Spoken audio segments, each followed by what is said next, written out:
Welcome to Redirect Immigration Law and Perspectives, a weekly dive into the world of immigration law and its human consequences. I'm your host, Stephen Robbins, joined shortly by co-host and fellow immigration attorney Matthew Archambault. This week, we tried to settle on a story or two, and the stories just kind of kept coming, and there were even more that we didn't mention. Again, a lot of these things are little tiny things that don't quite make the news, but if you're on immigration Twitter, you see this stuff like redefining what it means to have good moral character for naturalization purposes. If you're applying for citizenship, it might have just gotten harder, and it's these little pushes and shoves around the edges that are just untenable. It's really, really depressing. Things are terrible. But we talk about what's going on, some of those stories, and then a little impeachment talk at the end. If you like the show, please become a patron at patreon.com/redirect. We're at 130 right now, 130 patrons. When we get to 140, we've agreed to take another pro bono case. And by we, I mean Matthew. So if you wish that upon somebody, you should become a patron. You can become a patron for literally any amount of dollars per month. You could do $1. We'd rather you do more, but that's okay. It's the holidays. And anyhow, we appreciate your support. Leave a review on iTunes or wherever you listen, and enjoy the conversation with Matthew. So, listen, I'm labeling this episode Happy Hello Days. Hell-o days. Oh, I get it. Hell. Because we're living in a hell world. Agree or disagree? Do you know I see so much immigration news, like you go through the Twitter feed. Yeah. And there's so much like, I can't even read it because it's like everything is terrible. I think that going back to inauguration, we did a prediction show. I don't remember what my prediction was. Your prediction was chaos, that there would be this sense that like nobody really knew or knows what's going on or like what the rules are, you know, the quote unquote law. And that's turned out to be pretty much spot on. I mean, I don't know how you could have possibly better predicted the Trump administration. I mean, it is... I'm pretty smart. It's crazy. I don't know that we'll end up talking about anything today. Well, I mean, you think there's MPP, right? Pushing people back into Mexico. So we get to read all the reports about people being killed, you know, migrants being killed in Mexico and persecuted and tortured and kidnapped and all that good stuff. Mm-hmm. And now they're taking people to Guatemala. Are they actually taking the people to Guatemala? Does that happen? Yes. Do we even know? Are they? Yes. It's one of those things like I can't read all these things.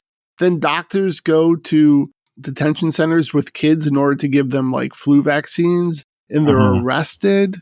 They're arrested. Right. Did you see, like, I mean, there's a video that's going out there and these doctors are there like trying to get in there. And then they showed like the CBP, the Border Patrol, and they look like a Nazi SS troop force standing out there to keep doctors who want to immunize children for the flu from doing that because the paperwork would, I guess, be too onerous for them. Well, yeah. I mean, paperwork is... It is a pain in the ass. It's classic big government, right? That's why you got to get rid of regulations that regulate things like doctors getting vaccines and things like that. And then every time you turn around, there's a new decision out there. There's one from the BIA, I think it was yesterday, about how if you're having a hearing on your, say, asylum case, and the judge can find that you had a few inconsistencies, like maybe there was something that you testified to that was somewhat different to what you wrote in your application. They don't even have to tell you that there's any inconsistencies they're worried about. They can just write a decision denying you in point because, you know, lots of times they give an example in this one case where he had put in his application that he was getting medical treatment for 8 weeks.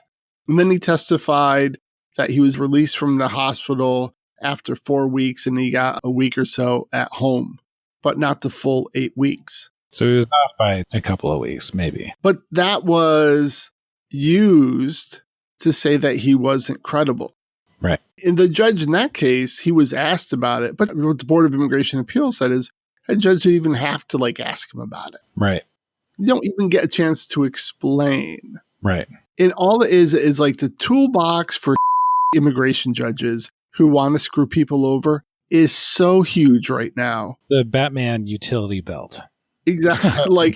like how can they deny a case? They have so many different choices now. Right. It's really incredible. There was another decision last week.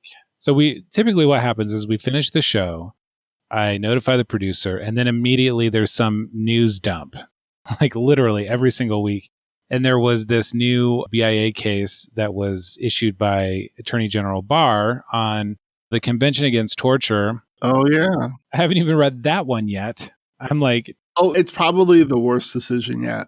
It is apparently very, very bad. And just so people know, the Convention Against Torture, in order to win, you have to show a likelihood, so a 51% or greater chance that you'll be tortured by or at the acquiescence of your government if you're deported.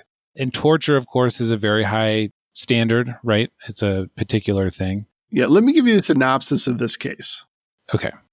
The guy testified and stated that 4 men dressed up as police officers in police uniforms came to his house with guns, beat him up, told him they were going to kill him if he didn't, or because he did something. They left, and he didn't call the police because he just figured the police are just there. Wouldn't make sense to call the police. Right. So what the immigration judge said and what the Board of Immigration Appeals upheld was you didn't show that they were actually police officers. They could have been people dressed up like police officers. Oh, my God. Or they could have been rogue police officers where you should have reported to the police, and then maybe the real police would have done something to protect you. Right. So from now on, you have to show that they were actual police officers or actual government actors. Government actors who are not just rogue. They're acting at the behest of, I guess, the central government. It can't just be some random cop going off. It can't be Darren Wilson just shooting a random person. Right. He has to have been ordered by the chief of police or whatever. Of course, that's going to be very easy to show. Super easy to prove. And if you think about CAT, the Convention Against Torture, and how hard it is to win, just so our listeners understand, these cases are exceedingly difficult to win already. Imagine this administration sitting around going it's too easy? CAT.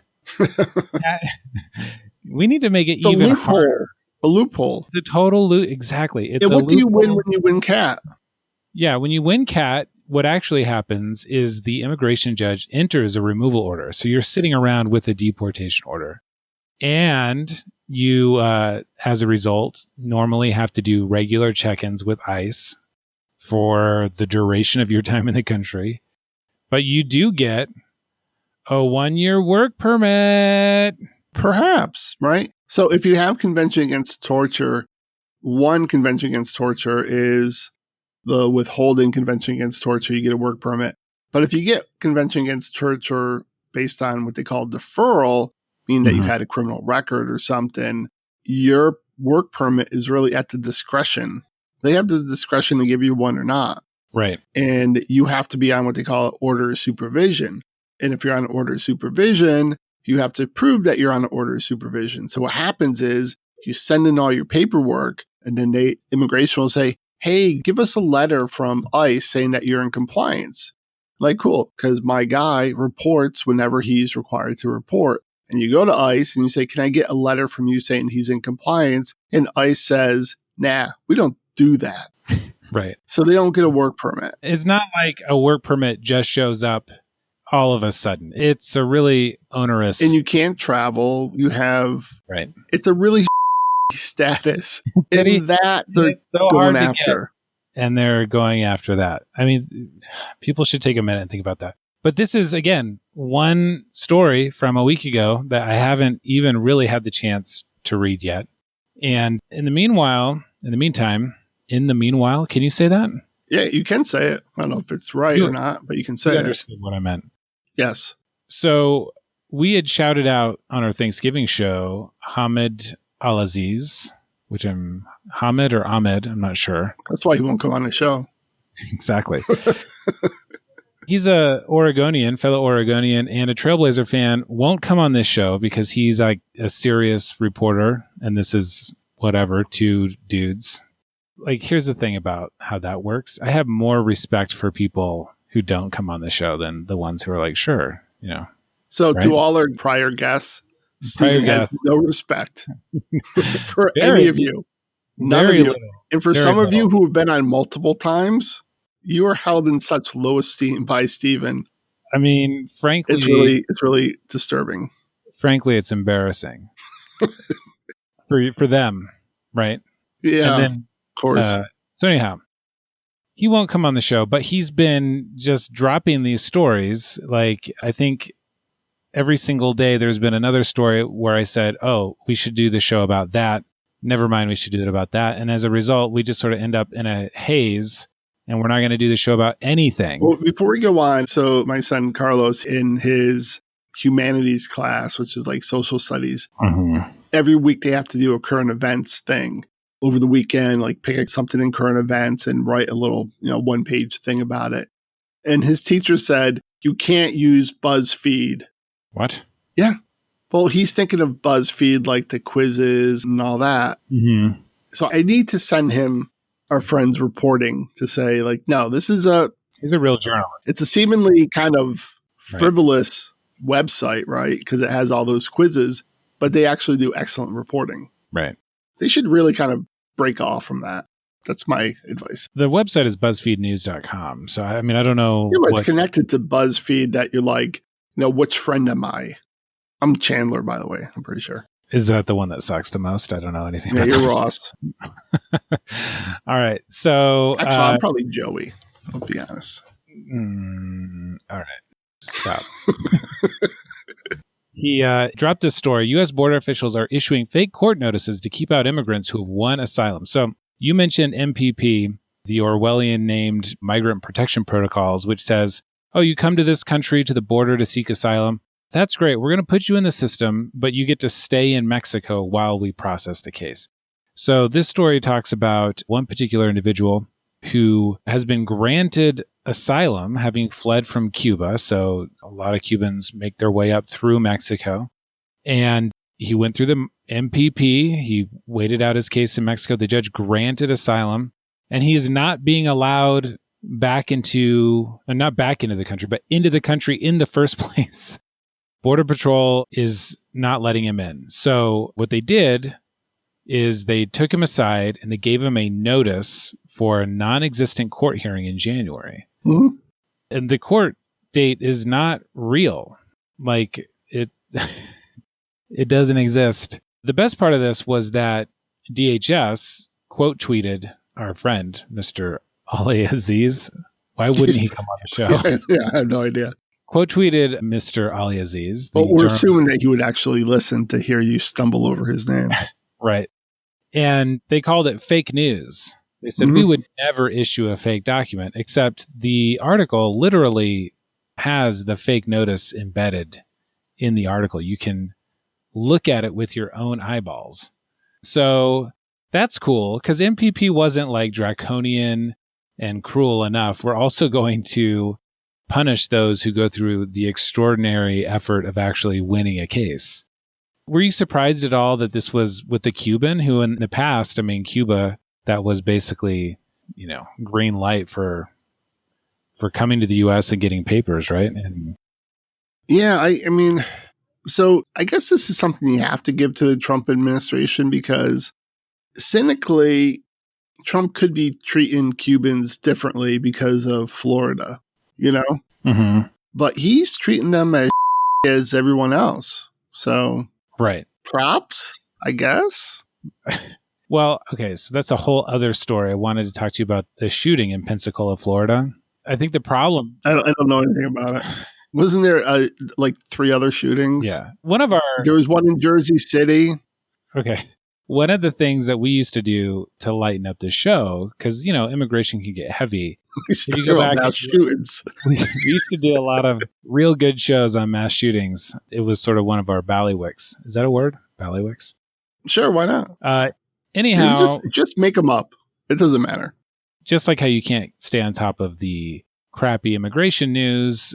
I mean, honestly, we don't even really notice when there's school shootings anymore or any other kind of shooting. But there was a shooting by a Saudi national. I guess he was a member of their Royal Air Force. So Trump comes out and says everything's fine because MBS is like going to pay these families, apparently. Yeah. It's all fine and everything's fine. I mean, every time I think about my loved ones getting caught up in a mass shooting, all I can do is hope that someone's going to be able to compensate me for it. And when I know that I can be compensated for it, I feel at ease. Right. What are the top 5 countries from which your mass shooter killer could be from? I think it's got to be Saudi Arabia is now clearly atop that list. Yeah, that's what I'm hoping for. If I'm going down, at least my family could get like a sweet payout. That's cool. Yeah. Russia probably would be at the top of that list too. Anyways, that's a depressing list. But Trump's response was so weird because just literally days later, he was right back fear-mongering about the grisly murders committed by immigrants in our communities. So it was weird that he had a story of an actual immigrant committing actual murders, and he went out of his way to ensure everybody that there was nothing to see here, is no big deal. What's obviously going on is that Cuba, they just haven't given him enough, honestly. Like if they bought another... I mean, they gave him Florida. Well, yeah, that's true. But I mean, they need to buy a couple floors of Trump Tower, Panama or something. I mean, something's got to happen for you to get any kind of, I don't know, decent treatment from this guy. But isn't that strange? Wasn't that really strange? Especially since the whole Muslim ban was predicated on a mass shooting perpetrated by a Muslim man. I mean, the whole response was weird. It's like, oh, I talked to the king and they're fine. Like, yeah, they're really, they so feel sorry. really bad about what happened. Not like, hey, my sympathies go out to those people. And he's so in the pocket that it's not like he's trying to hide anything. Right.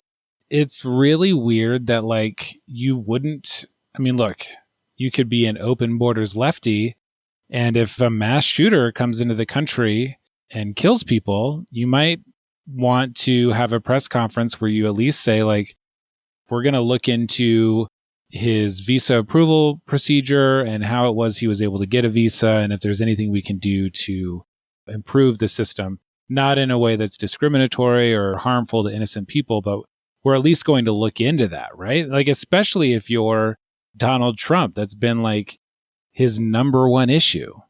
So it's very bizarre. He's clearly, you're right. It's just... Everything's bizarre.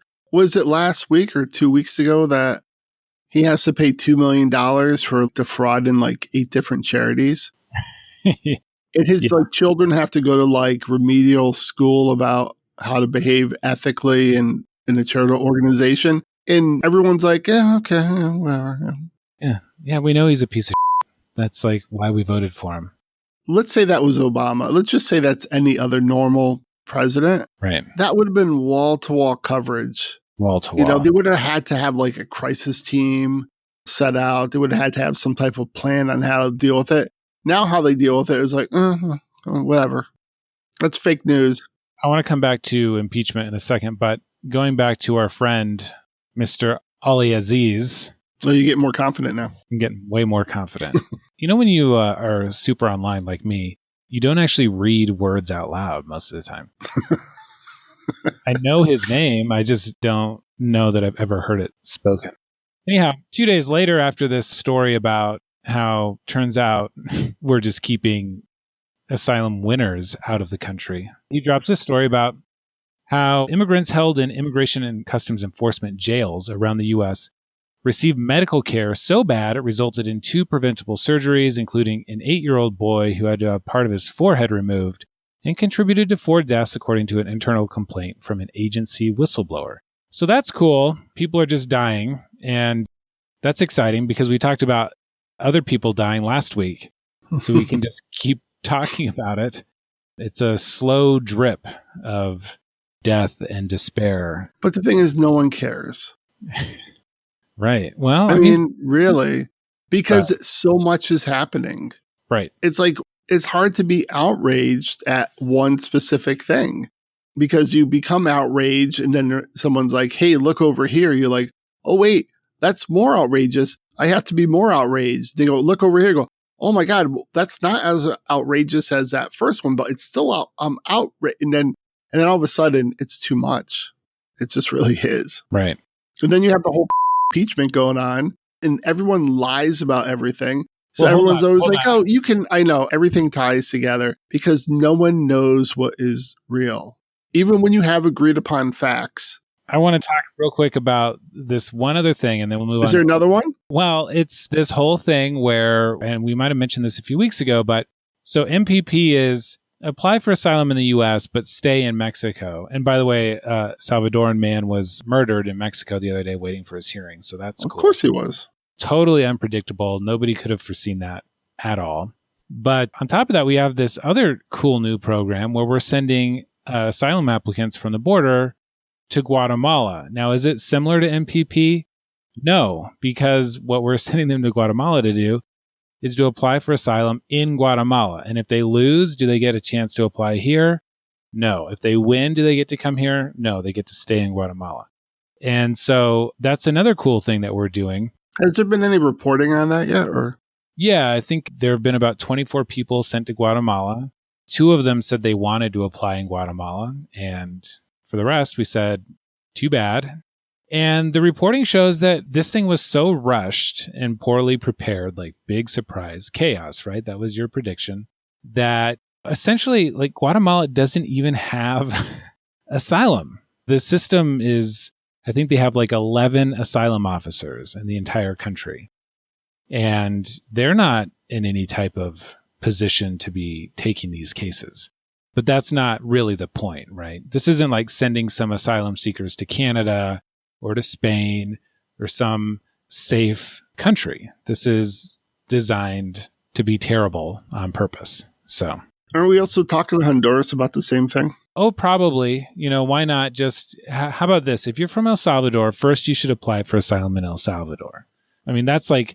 Why not Siberia? Seriously. I mean, we have a good relationship with Putin. Yeah. They probably need workers up there. Well, the problem is the permafrost melts. Siberia is actually becoming quite desirable. So I don't think we want to do that just yet. But what about China? If they've like, when are we going to just start selling these people as labor? When does that start?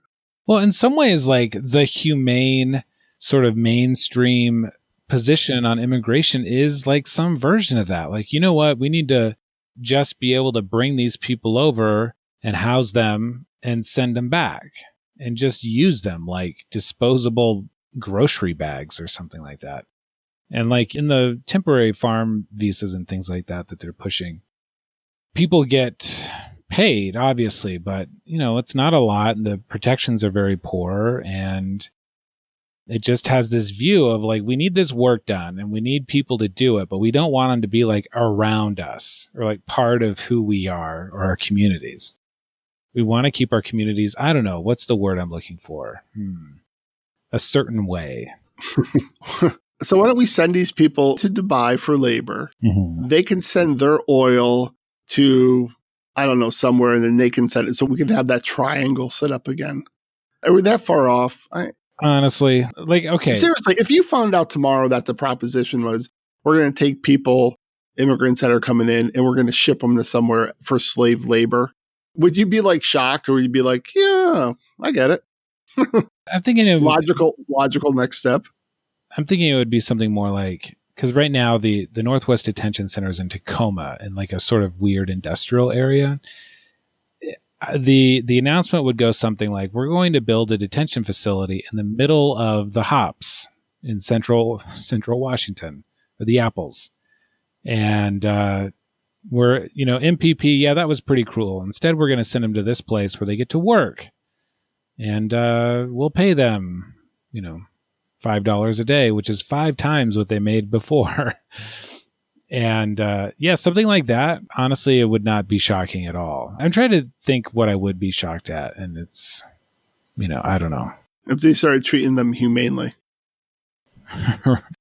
Right. Maybe like Trump will have some sort of weird stroke that makes him. Do you remember that movie regarding Henry where Harrison Ford's like a total and then he gets shot and he has to relearn everything and he's like kind of nice? No. You know that movie? Why would I watch a Harrison Ford movie that's not Indiana Jones? Would there be a reason? Well, Harrison Ford was my hero as a child, so. Oh, sorry about that. Yeah, anyways. So all of that. So you want to talk about impeachment? Is to say things are terrible. Yeah, just real quick. In a way, one of the things that's really infuriating, they want to make this thing about Hunter Biden. And I do think influence peddling is a problem. It's sort of like standard level corruption, right? Mm-hmm. But if I were the Democrats, I would say, you know what? We agree that we should pass some sort of statutes to protect against this type of corruption because nobody's alleging what he did is illegal, just that it's inappropriate. And so we're going to schedule 5 days of hearings. Each day we're going to examine the close personal relationships of our last 5 presidents. I don't know, maybe not the last 5 presidents, but let's have 3 days of hearings on Trump's kids and 3 days of hearings on Biden's kids and see where that lands us. And I think the Democrats would be smart to do something like that to kind of call the Republicans bluff and just make it public. Like, oh, actually, it turns out they don't want to have this conversation at all. But I don't know. What do you think of the whole thing so far? Well, I think the Republicans are like immigration judges. And here's why. Okay. Now, what they say is, okay, we know that Donald Trump wanted Ukraine to investigate Biden and Burisma. Uh-huh. We'll give you that. We know that Donald Trump withheld funds and withheld a White House visit from Ukraine. What we don't know that link. We don't have that nexus. Right. We have no way of knowing. We can't tell why. Now, I know there's a lot of circumstantial evidence there. I know he might have even actually told people that. But he also said no quid pro quo. Right. So this kind of balances it out. Right. Okay. So, immigration judge. Okay. I understand that these gangs threaten to kill you. I got that. I understand that the gangs told your son that if you didn't join their gang, that they were going to kill your mom. And Mom, I understand they told you that if your son didn't join the gang, they were going to kill you. But what we don't know is, are they going to kill you because you're the mother of your son? We don't have that direct link. We don't have that direct nexus. Now, It might seem logical to you to assume that, but that's a presumption on your part. You're presuming. Let me give you a real life example from one of my cases. Client's sons are murdered brutally, and she goes to the local police to find out, what's going on with the investigation. She's searching for answers, and that's a grief that I can't begin to understand. She's told by a police officer in the local municipality, you need to get out of here and never come back. Every time she leaves the local municipality, which happens multiple times, she immediately receives threatening phone calls telling her to leave it alone, right? So weird that as soon as she leaves, she's receiving these calls. She's had many attorneys reach out since she came to the United States to try and find out what's going on with the investigation. When these attorneys call the local municipality, they get threatened. They're told to leave it alone. And at trial, the judge wanted some sort of, quote, CNN article, end quote, that states that this particular municipality was corrupt. Like, he just couldn't, there's just not enough evidence really putting it together. We don't. Yeah, it seems a little vague. Seems like, yeah. That seems to be a presumption. Right. A lot of hearsay. Exactly. Stephen. Exactly. We don't. A lot of circumstantial evidence. When have we ever convicted anyone on circumstantial evidence, Stephen? Never. Well, plus, one of my favorite defenses, I've got a lot of favorite defenses, but one Two people on the call said it was fine, Trump and Zelensky. Trump, okay, first of all, he's a pathological liar. He's also the accused, so duh. And two, Zelensky, he kind of needs the aid and probably doesn't really want to participate in impeachment proceeding against a vindictive... Yeah, can you imagine if Zelensky came out and said, yeah, I did feel a tremendous amount of pressure? Right. What would the Republicans say then? That he was wrong and he's inexperienced and, that was his interpretation, but blah, blah, blah. Exactly. Yeah. One of my other favorite defenses is that he does this all the time. He commits lots of crimes. They've brought up the fact that aid is being withheld from Lebanon right now, and we don't know why. Like, no one knows why. As some sort of defense, So this is why I don't think Democrats make the best case. And maybe I missed it. I mean, they've gone through so much. So Trump now has given aid to Ukraine. He's been there for 3 years. Year number 1, he gave Ukraine military aid, right? Right. He didn't hold up the aid. Year number 2, he gave them military aid. He didn't hold up the aid. Now, what happened between year 2 and 3? Is that when the whole Biden thing blew up? No, that was year 1. That was before year 1. Right. Well, what they're saying is that the defense is that Zelensky was a new president. They wanted to make sure he was actually an anti-corrupt. So it was okay that they were corrupt in years 1 and 2. Right. What they're saying is Poroshenko was super corrupt. In fact, he tried to help get Hillary Clinton elected. So that's why they gave them the aid. He got the aid swiftly without any type of precondition. But this new guy who's, a reformer, we got to really look closely. So, yeah, I mean, none of this makes any... Okay, well, now that you explain it, yeah, he's totally innocent.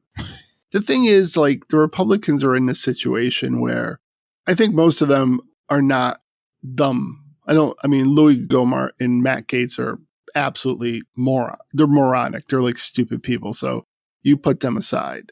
But guys like Doug Collins and all these other guys, they're not stupid people. And I think in the heart of hearts, they would love to be able to come out and say, yeah, what Donald Trump did was wrong, but it's not impeachable.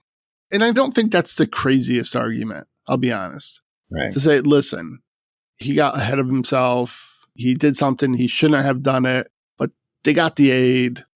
No harm, no foul. We're keeping an eye on him and we'll censor him.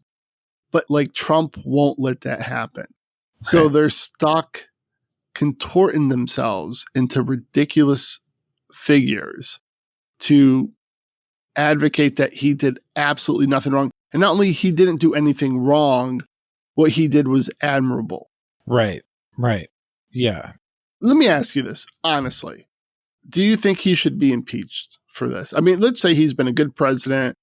Let's say he's been a president that we kind of like his policies, or we're not so opposed to his policies. He's not been Trump. Do you think that this would be something that he should be impeached for? Yeah, I kind of do. I understand the cynicism about the case, I think. I understand and I agree that they should bring other articles. I mean, like you mentioned the case of his nonprofit. He's stealing money from these charities, saying he's going to donate this money and then not donating it. I think some of the money was supposed to go to the troops. And that those cases have all been, they could just incorporate by reference, all of the court documents and say, there's this case. And then he was an unindicted co-conspirator in the Michael Cohen case, campaign finance violations, and put the Republicans on the defensive. Yeah, but, okay, put all that aside. Let's say he's been a good, admirable president. This is why it matters. So 2016, all of this suffering that we're talking about, these cases, just a hurricane of basically, it came down to 75,000 votes over 4 or 5 states or something like that. It was a very close election. And a huge part of it was, so who knows how much it contributed exactly, but there was interference from a foreign actor. And underlying this whole Ukraine thing, it's not just about I want to weaken my opponent. It's to undermine that whole narrative that he was helped by Russia. And part of that is so he can pardon his friends. There was this whole thing about Paul Manafort and the Black Ledger, and he wants to be able to pardon these people. So he's trying to come up with an alternative narrative about what happened in 2016, which is total bullshit. And so the story is corrosive in a number of ways. Number one, just the conspiracy theories and the made up stuff. The Fox News brain is a real problem for the survival of our species. I mean, honestly, right? And everything that happened with this Ukraine story gets to the heart of that. So that's number one. Number two, like, he is going around and trying to get anyone, China, Russia, Ukraine, to get involved in U.S. elections. And that should be a major concern. I know a lot of people who are very enthusiastic about Bernie Sanders, for example, but not enthusiastic about impeachment or this story. And like, I'm honestly, maybe I'm freaking out, which I kind of am. I am like not at all convinced that we will have free and open elections in 2020. Well, I think if he gets away with this, which it looks like he will, especially having such strong support from the Republicans, let's say they have a trial in January. Let's say it's done in January. And so he walks into February 2020 cleared. When do you think he'll start looking for foreign involvement again? And who will it be? Will he go back to Ukraine? Will it be Turkey? Will it be Russia? Saudi Arabia? Well, I mean, he's going to do that, but that's an existing condition. No, but I'm saying there's going to be nothing to stop him. Oh, boy. What I'm saying is, like, okay, if they don't impeach, he's going to seek more interference. And if we do, he'll seek interference. So are you saying that they shouldn't do it because he'll be emboldened when he's acquitted? Well, I think he'll be emboldened either way. Right. So from the Republican standpoint, if they could get away with saying, hey, what he did was wrong, he shouldn't do it, but he shouldn't be impeached, let's censor him. Mm-hmm. I think that would put him on notice, right? And maybe that would be some type of thing that would keep him from doing it in the future. But they're just not capable of that because they're so terrified of him. I think if the Republicans went to the Democrats and said, hey, let's do a censor and we'll say he's wrong, I think the Democrats should take them up on it. But that's never going to happen. Right. Anyways, well, we're going a little bit long here. I'm wholly depressed, and yeah, this show sucks. The show is terrible. Everything is terrible, but yeah, you know what? I'm sure there are probably like 5 immigration stories that we didn't talk about that are equally terrible as the ones that we mentioned. And we'll try and do a better job in the future of actually narrowing our focus a little bit. This week just feels, I don't know, especially terrible. So we could do like 5 shows a week, right? Right. And each day would be filled with something new. Mm-hmm. Hey, let's do that. Let's do a show every day. Yeah. Happy holidays, Matt. What? No. Merry Christmas, Stephen. Yeah. We can say it again. Sorry, I forgot. Do you want to get Sean Hannity on our... Here's a couple of liberals who won't say the word. That's my Sean Hannity impression. It's the worst Sean Hannity impression ever. The Obama administration's... It's kind of like that. Deep state. Every morning I hear the Sean Hannity Minute. And what do you listen to that you have to hear that? They always say something like, and now it's time for your morning cup of Sean. We need to hire a Hollywood guy with a voice like that to do intros. Agree or disagree? Right. Okay, bye.